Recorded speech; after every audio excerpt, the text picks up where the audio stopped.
जो वीज़ा है ना जी किसी भी मुल्क का, ख़ास तौर पे जो है वो यूके हो या ऑस्ट्रेलिया हो या यूएसए हो या कनाडा हो, उसमें जो है वो 3 फैक्टर्स बड़े अहम होते हैं।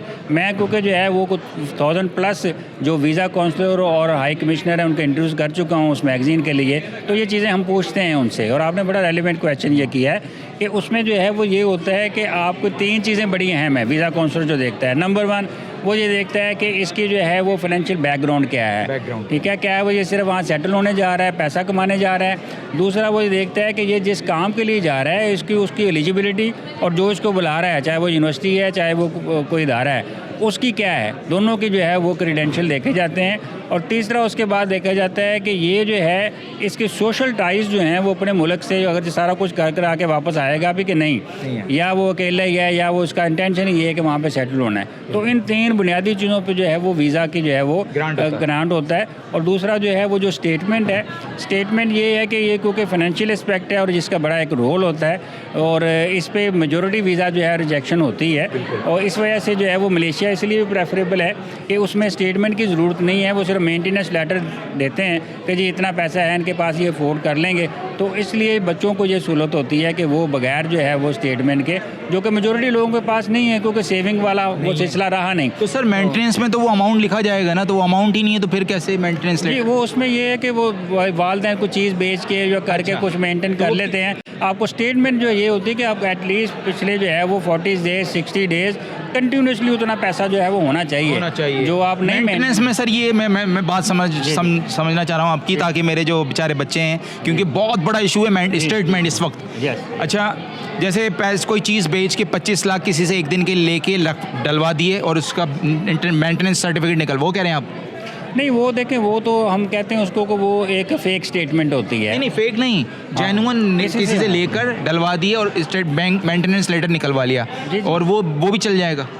देखिए वो चल तो जाता है, लेकिन बात का ये होता है कि आप जो है वो अगर वो आपको वीज़ा लगते 2 माह 3 माह हो गए और आपको जिसने पैसे आपने दिए हुए हैं और वो आपने निकलवा लिए और वीज़ा एम्बेसी ने जो दोबारा उस वक्त रीवेरीफाई कर लिया तो वो रिस्की यानी वो रिफ्यूज़ हो जाएगा।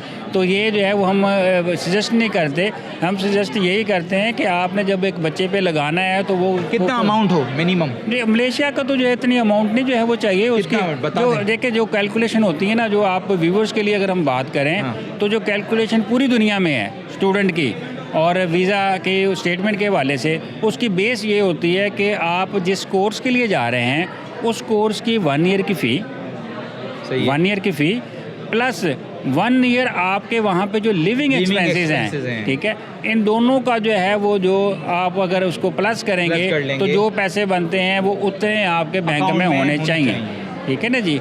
अच्छा, अगर आपने जो है वो फ़ी में से फुल फ़ी जमा करवा दी है तो वो उसमें से फिर स्टेटमेंट माइनस हो जाएंगे, सिर्फ लिविंग एक्सपेंसेस शो करने। ये सवाल बार बार इसलिए मैंने पूछा आप लोगों के लिए कि आप लोग सबसे ज़्यादा जो है, क्योंकि सर जो हैं कैरियर काउंसलिंग भी करते हैं और 2001 से ये काम कर रहे हैं, कई ममालिक में कर चुके हैं, इवेंट्स भी और सेमिनार्स भी ऑर्गेनाइज़ कर चुके हैं, तो सर को काफ़ी एक्सपीरियंस भी है, नॉलेज भी है।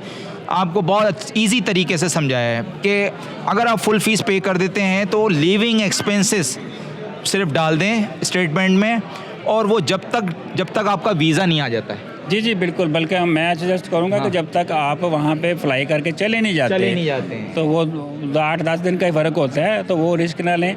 बाज़ का हमने कुछ केसेस ऐसे भी देखे हैं कि इमिग्रेशन से वो वापस आ जाते हैं। समी मेरा नाम है जी और मेरा ताल्लुक जो है वो मीडिया से है। मीडिया जो है वो ये फोकस्ड मीडिया है।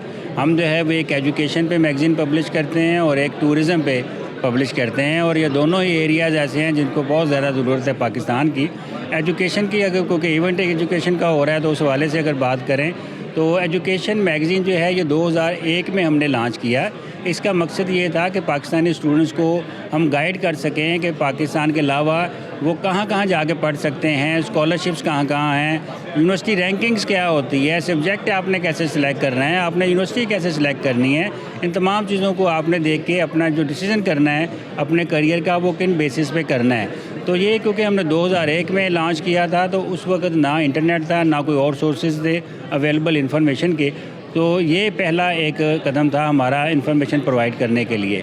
हमें जो है वो ये मैगज़ीन पब्लिश करते हुए जो है वो मोर देन 2 डेकेड्स हो गए हैं, और इसमें हम जो है वो 21 से ज़्यादा शहरों में गए हैं इसी तरह के इवेंट्स करवाने के लिए। और पाकिस्तान में वी आर द पायनियर, हम जो है वो अदारा हैं कि जिसमें सबसे पहले कराची, इस्लामाबाद, लाहौर के अलावा उन शहरों में इस तरह की एग्जीबिशंस करवाई हैं कि जो उन शहरों की पहली हिस्ट्री की एग्जीबिशन थी। बिल्कुल ऐसे जिस तरह हैदराबाद में ये हिस्ट्री की पहली एग्जीबिशन है, जिसमें हम मलेशियन गवर्नमेंट को जो है वो लेके आए हैं, उनकी यूनिवर्सिटीज़ जो कि गवर्नमेंट की यूनिवर्सिटीज़ हैं और प्राइवेट यूनिवर्सिटीज़, उन तमाम को लेके आए हैं। और वो कोलैबोरेशन हम लेके आए हैं कि EMGS के तावन से उनको साथ हमने कोलैबोरेट किया है, जो कि एक ज़ेली इदारा है एजुकेशन मिनिस्ट्री मलेशिया का।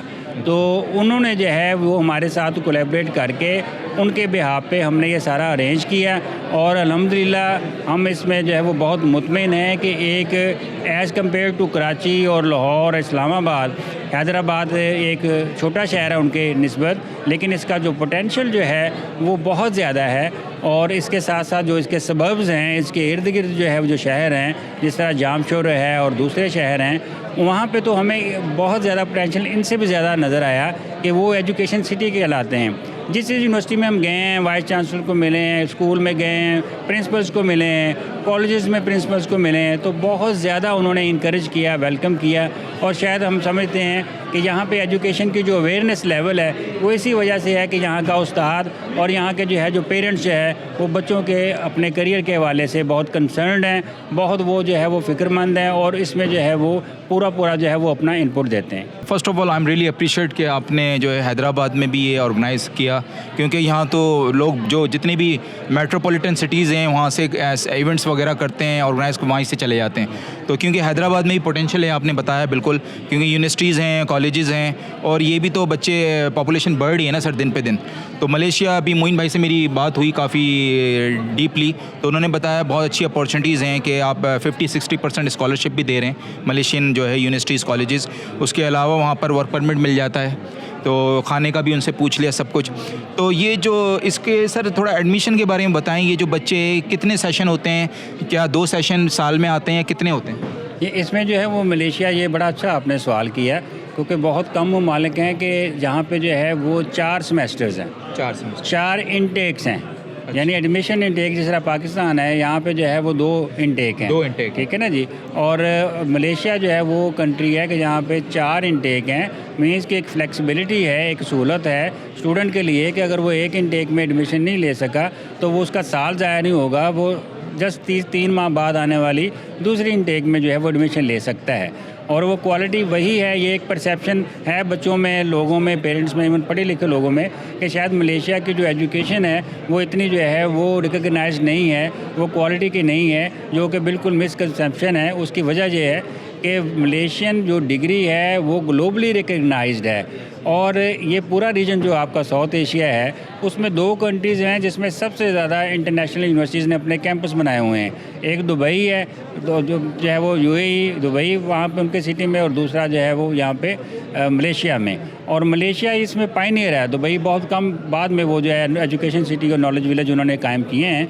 तो ये मलेशिया बहुत पहले जो है वो इंटरनेशनल कैंपसेस को जो है वो ऑन बोर्ड कर चुका है। तो मीन्स कि पाकिस्तानी स्टूडेंट्स अगर मलेशिया जाता है तो ना सिर्फ वो मलेशियन यूनिवर्सिटी से फ़ायदा उठा सकता है, बल्कि अगर वो इंटरनेशनल किसी यूनिवर्सिटी में पढ़ना चाहता है और उसके बाद जो है वहाँ से पढ़ के UK, ऑस्ट्रेलिया जाना चाहता है, तो उसके लिए ये बहुत अच्छी कॉस्ट इफेक्टिव जो है वो ऑप्शन है, और keeping in view the quality education as well. कि IELTS की भी कोई ऐसी रिस्ट्रिक्शंस नहीं है। अगर आप इंग्लिश मीडियम में आप मैट्रिक इंटर किया हुआ है तो रिकमेंडेशन लेटर ले लें तो उस पर एडमिशन भी मिल जाता है। जी जी बिल्कुल, ये बड़ी अहम बात आपने मेंशन की है, क्योंकि अमूमन जो है वो हमारे जो एडवांस कंट्रीज़ हैं, UK है, USA है, वहाँ पे वीज़ा रिजेक्शन रेशो बहुत होती है, जिससे बच्चों का जो है वो टाइम भी वेस्ट होता है, उनके पैसे भी जो है वो ज़ाया जाते हैं पेरेंट्स के, और ये जो है वो बड़ी उनको जो है वो एक फ्रस्ट्रेशन भी होती है। तो मलेशिया जो है वो उन कंट्रीज़ में से एक है जहाँ पे एक तो आपको बैंक स्टेटमेंट की ज़रूरत नहीं है, आपको सिर्फ बैंक लेटर देना है और आप जो है वो आपकी फाइनेंशियल जो है वो जो एक रिक्वायरमेंट है वो पूरी हो जाती है।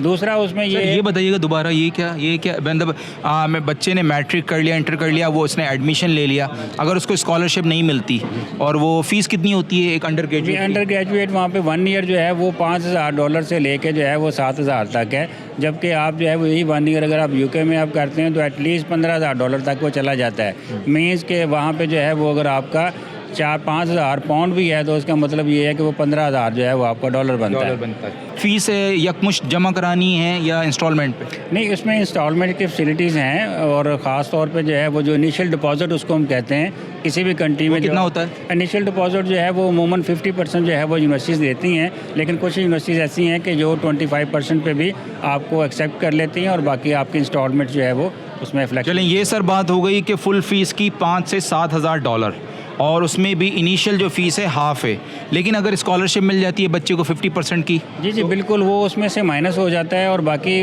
जो फ़ी है उसको वो इंस्टॉलमेंट्स में जो है वो कर देते हैं। मतलब आप 2500 के जो है 25% या 50% लगा लो तो वो 1000 या 1500 लगा लें आप, तो ये तो ज़बरदस्त, ये साल की। जी बहुत कॉस्ट इफेक्टिव है मलेशिया। और उसके साथ साथ ये सबसे जो बड़ी बात है वो ये है कि क्वालिटी ऑफ एजुकेशन वही है जो आपने यूके, ऑस्ट्रेलिया और कनाडा में रिकॉग्नाइज है, इंटरनेशनल रिकॉग्नाइज्ड है। यानी वहाँ पे अगर आप अंडर ग्रेजुएट करते हैं तो आपको फिर फाउंडेशन या आपको जो है वो कोई ब्रिजिंग कोर्स नहीं करना पड़ता, आप डायरेक्ट जो है वो पोस्ट ग्रेजुएशन में जाते हैं। अच्छा, आपने ग्रेजुएशन कर ली सर, अंडर ग्रेजुएट कर लिया, फिर मास्टर, जॉब मिल जाती है ईजिली मलेशिया में? जॉब मार्केट तो ज़ाहिर है पूरी दुनिया में भी सूरत हाल जो एक जैसी है, चाहे अमेरिकन चले, कंपेटिटिव इन्वायरमेंट है, लेकिन जब आपके पास एक इंटरनेशनल डिग्री होती है तो उसमें आपको जो है वो आपके लिए पूरी दुनिया आपकी जॉब। दुबई भी जा सकते हैं, यूएई भी आप मूव कर सकते हैं, पाकिस्तान में भी अगर आते हैं तो वो आपको अच्छा पैकेज। यस बिल्कुल। एक जो है वो क्योंकि हम मैगज़ीन एक जो है 25 साल से इस पे एजुकेशन पे ही पब्लिश कर रहे हैं। वो मैगज़ीन का क्या नाम है? Education scenario. ये गवर्नमेंट का इदारा है, प्राइवेट? नहीं, ये प्राइवेट इदारा है, और लेकिन ये कि गवर्नमेंट और प्राइवेट दोनों सेक्टर के साथ ही एजुकेशन के सेक्टर काम करता है। मैं उसमें बताना ये चाह रहा हूँ कि बच्चों के लिए जब आप ये देखना चाहें कि आप इस मुल्क में जाना चाह रहे हैं तो उस यूनिवर्सिटी की जो है वो क्रेडिबिलिटी क्या है, वो रिकग्नाइज है या नहीं है, या रैंकिंग क्या है, तो उसमें बड़ा एक आसान तरीका ये है कि आप जो है उस मुल्क की सबसे पहले तो हायर एजुकेशन की जो अथॉरिटी है उनकी वेबसाइट पे जाएं, जो गवर्नमेंट की अथॉरिटी है, जो उनकी ज़ेले अथॉरिटीज़ होंगी, उनकी जो इंटरनेशनल एजुकेशन को प्रमोट कर रही होंगी, वो उसी में उनका लिंक होगा कहीं ना कहीं। क्यों कि वो प्राइवेट अदारों को वो वहाँ पे जगह नहीं देती, यूनिवर्सिटीज़ जो ऑफिशियली जो भी हो, चाहे वो इवन पाकिस्तान जैसा डेवलपिंग कंट्री भी हो तो वो भी ये रिस्क नहीं लेते, वो भी HEC जो है वो अपनी वेबसाइट पे जो है वो अनरिकग्नाइज्ड बॉडीज़ को नहीं जगह देगा। तो इस तरह जिस तरह ब्रिटिश काउंसिल है, आप वो यूके एजुकेशन के लिए अब कुछ भी आप करना चाह रहे हैं, हम उनकी वेबसाइट पे जाएँ। अमेरिका है तो USEF है जिसको यूनाइटेड स्टेट एजुकेशन फाउंडेशन कहते हैं, उनकी वेबसाइट पे जाएँ आप। इसी तरीके से जो है वो ऑस्ट्रेलिया है तो ऑस्ट्रेट की वेबसाइट है। तो ये ऑथेंटिक जो वेबसाइट और अदारे हैं, आप उन पे जाके देखें कि कौन सी यूनिवर्सिटी उनके साथ रजिस्टर्ड है, एफिलिएटेड है कि नहीं है। सर एक इम्पोर्टेंट सवाल, बच्चे को स्कॉलरशिप का क्या क्राइटेरिया है? जो मैट्रिक इंटर में कोई मार्क्स की उस पर मिलती है क्या? देखिए, स्कॉलरशिप जो कैटेगरी है, जिस तरह मैंने बताया कि हमारी जो पब्लिकेशन है वो 25 साल से हम पब्लिश इस पे कर रहे हैं कि स्कॉलरशिप कहाँ कहाँ है, कैटेगरीज क्या क्या हैं, रैंकिंग क्या है। स्कॉलरशिप देखें 2 तरह के होते हैं, एक होता है आपका मेरिट बेस्ड स्कॉलरशिप, एक होता है आपका नीड बेस्ड स्कॉलरशिप। जो मेरिट बेस्ड होता है वो टोटली उन्होंने जो है कम्पेटिटिव वो स्कॉलरशिप होता है और वो मेरिट पे ही मिलना है। अगर उनके पास 100 स्कॉलरशिप है, पूरी दुनिया से उनको एप्लीकेशन आई हैं, तो उन्होंने टॉप 100 जो है वो लेने हैं और उनको जो है वो स्कॉलरशिप अवार्ड ऑफर कर देना है। उनमें से अगर कोई मिस होता है, वो नहीं अपनी जगह पे आता, तो फिर वो अगली वेटिंग लिस्ट वालों को वो अपॉर्चुनिटी दी जाती है। क्राइटेरिया क्या होता है, क्या मार्क्स पे होता है? जी मेरिट स्कॉलरशिप टोटली ही मार्क्स पे जो है वो चाहिए होता है, ग्रेड इंटर, मैट्रिक इंटर में, या क्या? देखें जो तो है ना बड़े स्कॉलरशिप, जिस तरह शिवनिंग स्कॉलरशिप जो है वो ब्रिटिश काउंसिल का है, इस तरीके से फुल ब्राइट स्कॉलरशिप जो है वो अमेरिका का है। हमारे अपने जो है वो HEC के बहुत सारे स्कॉलरशिप्स हैं जो वो देते हैं, NTS वाले देते हैं, हर एक का अपना क्राइटेरिया। लेकिन एक चीज़ मेन होती है कि आपका एकेडमिक रिकॉर्ड जो है वो बहुत ही कंपेटिटिव, मीन्स के मिनिमम आप जो है वो 90% ऊपर से बात करें, क्योंकि स्कॉलरशिप अगर 1000 है तो उसके अंगेज 1 लाख बल्कि 10 लाख तक जो है वो एप्लीकेशंस आ रही होती हैं। तो इसीलिए जो है वो एक कंपेटिटिव वो चीज़ होती है। आपको चाहिए कि आप फाइनेंशियल अपना जो है वो सपोर्ट के लिए जो पार्शियल स्कॉलरशिप्स हैं स्टार्ट में वो अडॉप्ट कर लें, फिर आहिस्ता आहिस्ता आप जो है वो फुल की तरफ अगली डिग्रीज़ के लिए जाए। नीड स्कॉलरशिप जी नीट वो ये होता है कि मुख्तलिफ अदारे जो है वो उन्होंने कुछ बजट रखा होता है जिसमें वो देखते हैं कि जी हमारे जो है वो बिलफर्ज मेरिट बेस तो इतने लोग आ गए, लेकिन कुछ बच्चे ऐसे हैं कि वो अफोर्ड नहीं करते, कुछ फैमिलीज़ ऐसी हैं जो अफोर्ड नहीं करती। इसको हम जो है वो अमूमन कहते हैं कि ये CSR का हिस्सा है। CSR ठीक है ना, जो कॉर्पोरेट जो है वो सोशल रिस्पॉन्सिबिलिटी इसको हम कहते हैं। वो बड़े इदारे कोई भी हैं वो फंड उन्होंने रखा होता है कि वो नीड बेस्ड स्कॉलरशिप देंगे या हेल्थ पे काम करेंगे, तो वो टोटली जो है वो नीड बेस्ड होते हैं, उसमें मेरिट का नहीं शो। अब बहुत ही इंपॉर्टेंट सवाल जो आ रहा है सर वो बैंक स्टेटमेंट का। आपने कहा कि मेंटेनेंस लेटर चल जाता है, स्टेटमेंट की ज़रूरत नहीं है,